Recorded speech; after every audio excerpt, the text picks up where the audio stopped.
मैं हूं निश्चय मस्ताना और आज के इस बुलेटिन में आपका स्वागत है। नजर मारते हैं आज की मुख्य हेडलाइंस पर। नया गांव नगर काउंसिल पर अकाली दल ने कब्जा जमाने में कामयाब हुई है, जिसमें 10 वार्डों पर अकाली दल के उम्मीदवारों ने जीत हासिल। हरियाणा के पूर्व मुख्यमंत्री भूपेंद्र सिंह हुड्डा के खिलाफ ईडी ने दायर की चार्जशीट, 4 पूर्व आईएएस अधिकारी भी शामिल। पंचकुला के जलौली टोल प्लाजा पर किसानों ने दीन बंधु सर छोटू राम के चित्र पर फूल मालाएं अर्पित कर अपनी श्रद्धांजलि भेंट।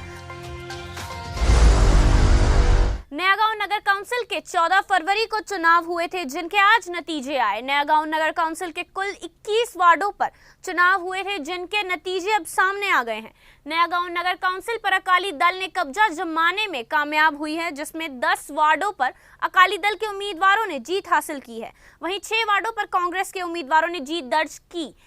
3 वार्डों पर बीजेपी और 2 वार्डों पर आजाद उम्मीदवार जीतने में सफल रहे हैं। वार्ड नंबर 11 से बीजेपी की उम्मीदवार ममता ने जीत हासिल की है। वार्ड नंबर 12 से कांग्रेस के अवतार सिंह ने जीत हासिल की। वार्ड नंबर 13 से शिरोमणि अकाली दल के उम्मीदवार अमनदीप कौर ने जीत हासिल की। वार्ड नंबर 14 कुलबीर बिष्ट शिरोमणि अकाली दल के उम्मीदवार ने जीत हासिल की।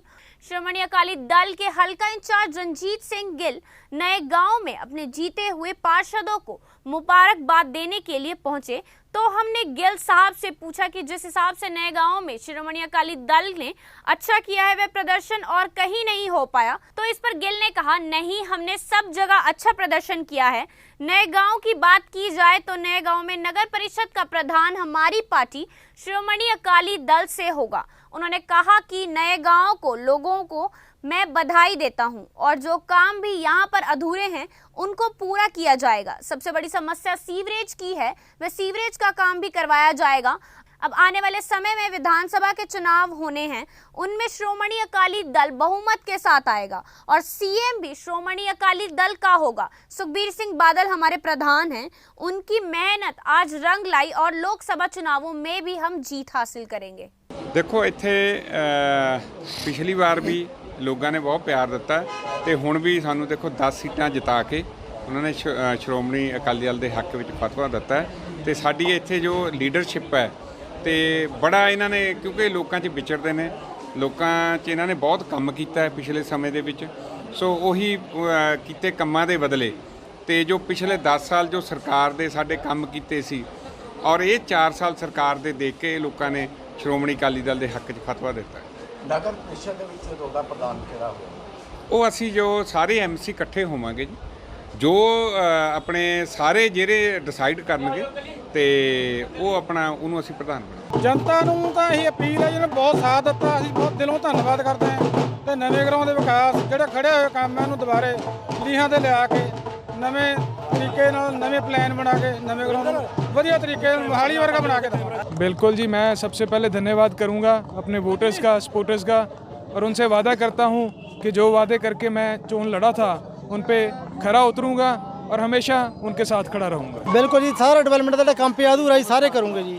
पंचकुला के जलौली टोल प्लाजा पर जिला के किसानों के द्वारा श्रद्धांजलि समारोह कार्यक्रम का आयोजन किया गया। किसानों ने दीन बंधु सर छोटू राम के चित्र पर फूल मालाएं अर्पित कर अपनी श्रद्धांजलि भेंट की। इस कार्यक्रम की अध्यक्षता भारतीय किसान यूनियन चड़ूनी ग्रुप के जिला प्रधान नरेंद्र सिंह नया गांव ने की। इस अवसर पर बोलते हुए जिला प्रधान नरेंद्र सिंह व अन्य किसानों ने कहा कि सर छोटू राम गरीब मजदूर किसानों के सच्चे मसीहा थे, जिन्होंने जीवन भर किसान मजदूर के लिए संघर्ष किया। किसानों को कर्जों से मुक्ति दिलाने के लिए सर छोटू राम ने विशेष अभियान चलाया था। इस अभियान से ही किसान साहूकारों के चंगुल से आजाद हो पाया था। सर छोटू राम केवल जाट बिरादरी नहीं बल्कि 36 बिरादरी के किसानों के नेता थे।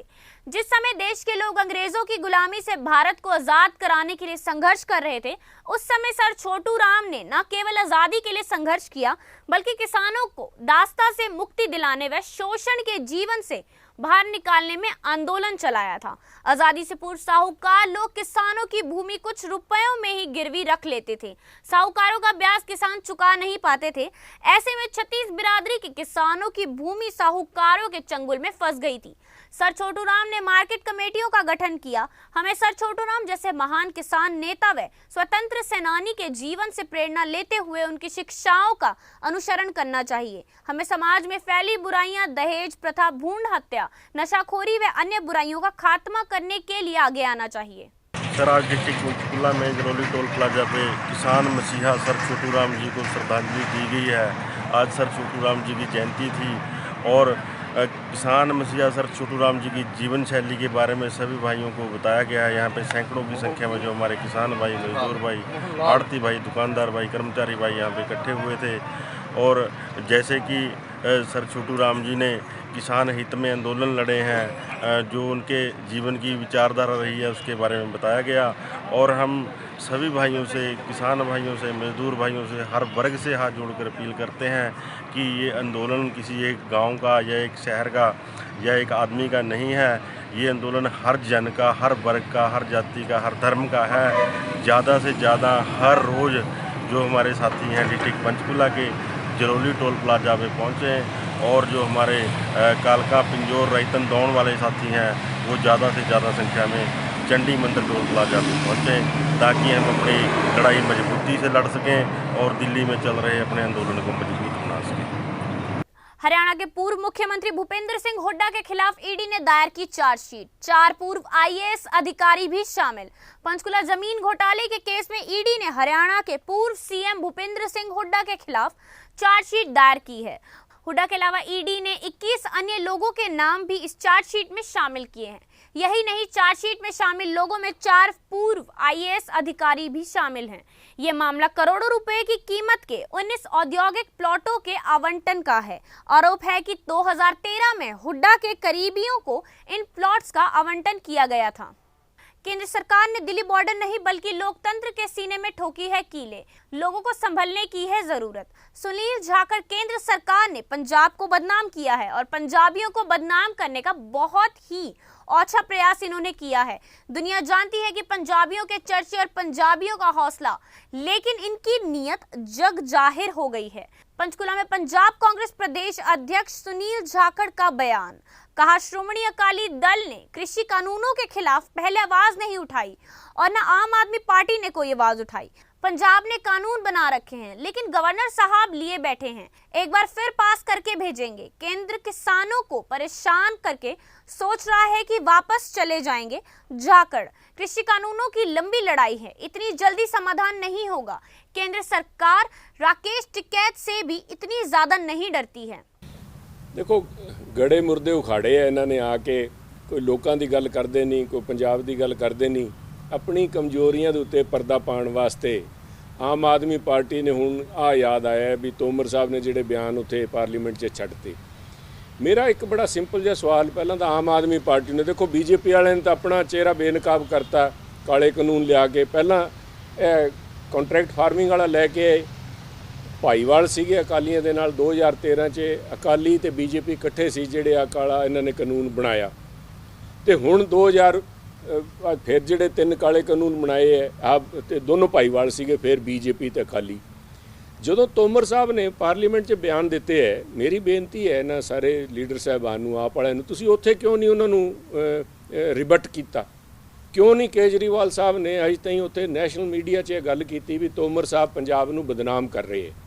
आ जिहड़े काले कानून बने है कॉन्ट्रैक्ट फार्मिंग वाला, बनाने वाले खुद बीजेपी सीगी, आ खुद अकाली इहदे विच सीगे।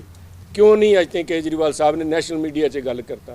इत्थे पंजाब दे लोकां नूं भ्रमित करन वास्ते ਇੱਥੇ ਕਾਂਗਰਸ ਤੋਂ ਸਵਾਲ ਪੁੱਛ ਰਹੀ ਹੈ ਆਮ ਆਦਮੀ ਪਾਰਟੀ ਵੀ ਤੁਸੀਂ 4 ਸਾਲ ਤਾਈਂ ਬੋਲੇ ਕਿਉਂ ਨਹੀਂ।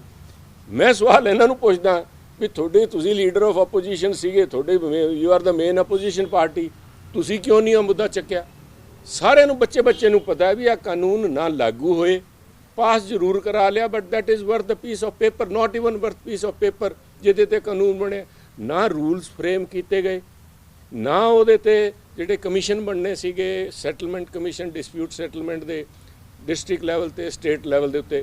ਕਿਉਂਕਿ ਬਾਦਲ ਸਾਹਿਬ ਚਾਹੇ ਜੋ ਕੁਝ ਵੀ ਹੈ, ਬੜੇ ਲੋਕਾਂ ਦੀ ਨਬਜ਼ ਸਮਝਦੇ ਆ। ਉਹਨਾਂ ਨੇ ਦੇਖ ਲਿਆ ਵੀ ਇਹਦਾ ਬਹੁਤ ਗਲਤ ਪੰਗਾ ਲੈ ਲਿਆ, ਲੋਕਾਂ ਨੇ ਕੱਪੜੇ ਪਾੜ ਲੀੜੇ ਪਾੜ ਲੈਣੇ ਆ, ਇਸ ਕਰਕੇ ਉਹਨਾਂ ਨੇ ਪਾਸ ਤਾਂ ਕਰਾ ਲਿਆ ਪਰ ਉਹਨੂੰ ਠੰਡੇ ਬਸਤੇ 'ਚ ਪਾ ਲਿਆ, ਕਿਉਂਕਿ ਕਾਂਗਰਸ ਦਾ ਵਿਰੋਧ ਸੀ, ਲੋਕਾਂ ਦਾ ਵਿਰੋਧ ਸੀ। ਕਿਸਾਨਾਂ ਨੇ ਪਿੰਡਾਂ 'ਚ ਵੜਨਾ ਬੰਦ ਕਰ ਦੇਣਾ ਸੀਗਾ ਤੇ ਉੱਥੇ ਹੀ ਨਿਬੜ ਗਈ ਕਹਾਣੀ ਤੇ ਉਹ ਕਾਨੂੰਨ ਲਾਗੂ ਹੀ ਨਹੀਂ ਹੋਇਆ। ਅੱਜ ਇਹਨਾਂ ਨੇ ਆ ਕੇ ਗੜੇ ਮੁਰਦੇ ਉਖਾੜਨ ਵਾਲਾ ਕੰਮ ਕੀਤਾ ਹੈ। ਜਵਾਬ ਦੇਣ। ਮੇਰਾ ਸਵਾਲ ਹੈ ਆਮ ਆਦਮੀ ਪਾਰਟੀ ਨੂੰ, ਕਿਉਂ ਨਹੀਂ ਤੁਸੀਂ ਬੀਜੇਪੀ ਨੂੰ ਪੁੱਛਦੇ, ਕਿਉਂ ਨਹੀਂ ਜਾ ਕੇ ਅਕਾਲੀਆਂ ਨੂੰ ਪੁੱਛਦੇ? ਸਾਰੇ ਸਿਰਫ ਉਹਨੂੰ ਰਾਜਨੀਤਿਕ ਮੁੱਦਾ ਬਣਾ ਕੇ ਆਪਣੀ ਕਮਜ਼ੋਰੀਆਂ ਤੇ ਪਰਦਾ ਪਾ ਰਹੇ ਹੈ। ਆਹ ਕਾਲੇ ਕਾਨੂੰਨ ਨਾ, ਆ ਜਿਹੜਾ ਜਿਵੇਂ ਆਹ ਕਾਨੂੰਨ ਨਹੀਂ ਲਾਗੂ ਹੋਣ ਦੇਣੇ, ਬੈਂਚ 'ਚ ਪਿਆ, ਉਹ ਵੀ ਠੰਡੇ ਬਸਤੇ 'ਚ ਪਿਆ ਤੇ ਇਹਨਾਂ ਦੇ ਜੇ ਤਸੱਲੀ ਹੁੰਦੀ ਹੈ, ਜੇ ਕਿਤੇ ਦੇਖਾਂਗੇ ਉਹਦੇ 'ਚ ਕੋਈ ਲੀਗਲ ਵੈਲਿਡਿਟੀ ਦਾ ਕਿਤੇ ਕੋਈ ਹੈ ਤਾਂ ਫਿਰ ਵੀ ਉਹਨੂੰ ਸੀਐਮ ਸਾਹਿਬ ਨਾਲ ਗੱਲ ਕਰਕੇ ਇਸ ਬਜਟ ਸੱਤਰ ਦੇ ਅੰਦਰ ਉਹਨੂੰ ਖਤਮ ਕਰਾਉਣ ਦਾ ਪ੍ਰੋਵੀਜ਼ਨ ਹੈ, ਉਹ ਵੀ ਅਸੀਂ ਸਲਾਹ ਕਰਕੇ करवाएंगे। एंकर 6 पंचकुला की Manika Shivanand Femina Miss Grand India 2020 बनी हैं और साथ ही उन्होंने मिस फोटोजेनिक का टाइटल भी जीता है। इस उपलब्धि के बाद वे आज अपने शहर पंचकुला पहुंची तो बेहद उत्साहित नजर आईं। चंडीगढ़ एयरपोर्ट पर उसके आगमन पर काफी धूमधाम से मनिका का स्वागत किया गया, जहां परिजनों के साथ उसके दोस्त भी पहुंचे। इस दौरान मनिका ने खास बातचीत करते हुए ब्यूटी पेजेंट से जुड़ने से लेकर अपने अनुभव साझा किए। उन्होंने कहा कि जिस दिन टॉप 15 फाइनलिस्ट की घोषणा हुई उस दिन मैं सुबह से ही फोन के साथ चिपकी हुई थी। हर अनाउंसमेंट के साथ लगा मानो दिल की धड़कन कम होती लगी, लेकिन जैसे ही मेरा नाम अनाउंस हुआ तो मैं खुशी के साथ उछलने लगी। क्राउन पहनने से अपने बचपन के सपने को पूरे करने के साथ फैमिली को प्राउड महसूस कराने के लिए कुछ ही फासला बचा था। ये शब्द जुबां पर थे कि मैं मुंबई आ रही हूँ। सारी फैमिली सब एक साथ दूर दूर से आई है तो बहुत अच्छा लग रहा है। मुझे उम्मीद नहीं थी कि मैं जीतूंगी, बट मैंने बहुत मेहनत करी है और आज मैं यहाँ हूँ, तो बस मेरे पास शब्द नहीं है बताने के लिए। आज के लिए इतना ही, धन्यवाद।